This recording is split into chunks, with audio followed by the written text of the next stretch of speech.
People make decisions every day, hundreds of them. Some decisions are small, such as where to eat lunch or what song to play on your phone. Other decisions are large, such as where to attend college or which house to buy. People like to have choices, but research shows that our brains have limits. The more decisions we make over the course of a day, the more tired our brains become. Decision fatigue can have two effects.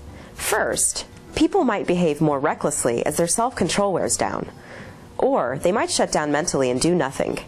Instead, they just accept the status quo. How can you avoid derailing your important decisions?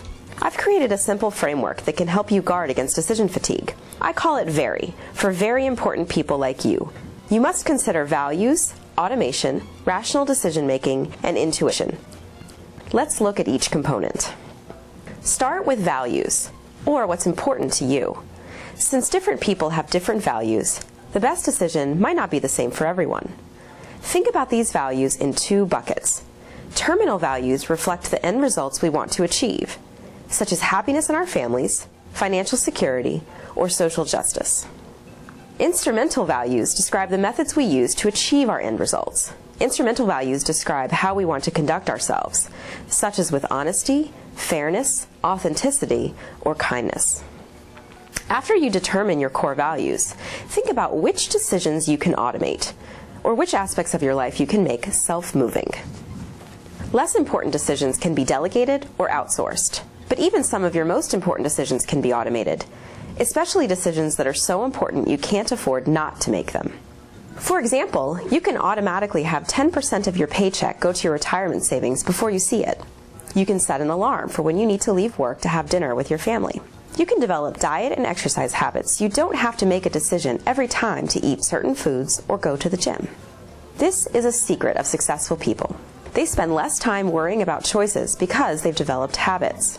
They commit to a particular activity and stick to it, deciding in advance rather than exercising self-control every time. Not all decisions can be automated, of course. We also face complex decisions that require a more systematic approach. This is where rational decision-making comes in. We must think about our values, list our options, establish criteria for evaluating the options, assign weights to each criterion, and gather facts. Taking a rational approach has advantages, but some decisions require more than just plugging data into a spreadsheet. So, what happens when your gut tells you that the most rational decision is not the best?